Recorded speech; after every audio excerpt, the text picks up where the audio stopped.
Hurmatli vatan himoyachilari, sizlarni Samarqand Invest kompaniyasi barcha hamkasblar va yurtdoshlarimizni 14-yanvar Vatan himoyachilari kuni bilan tabriklaydi.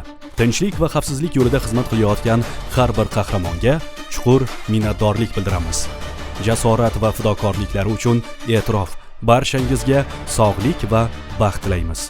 Vatanimiz tinch, yurtimiz obod bo'lsin.